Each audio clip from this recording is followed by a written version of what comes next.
Inauma na kuumiza roho baada ya mwimbaji maarufu wa nyimbo za Injili Betty Bayo, ambaye jina lake halisi ni Beatrice Mbugua, kuaga dunia alfajiri ya Jumatatu tarehe 10 Novemba mwaka 2025 katika hospitali ya kitaifa ya Kenyatta alipokuwa akipokea matibabu. Familia imethibitisha kuwa alikuwa akilazwa kwa wiki moja akipambana na ugonjwa wa leukemia. Kifo chake kimeacha pengo kubwa katika tasnia ya muziki wa Injili nchini Kenya.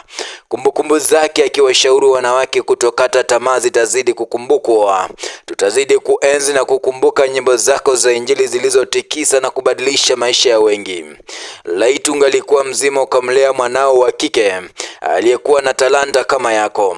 Laiti ungeyaona machozi ya mwanao alivyoambiwa umesafiri Jongomeo baada ya kuchukuliwa shuleni. Sijui ni mara ngapi ndachukua kalamu yangu na karatasi kuuliza kwa nini kifo kikuchukue mapema hii Betty Bayo.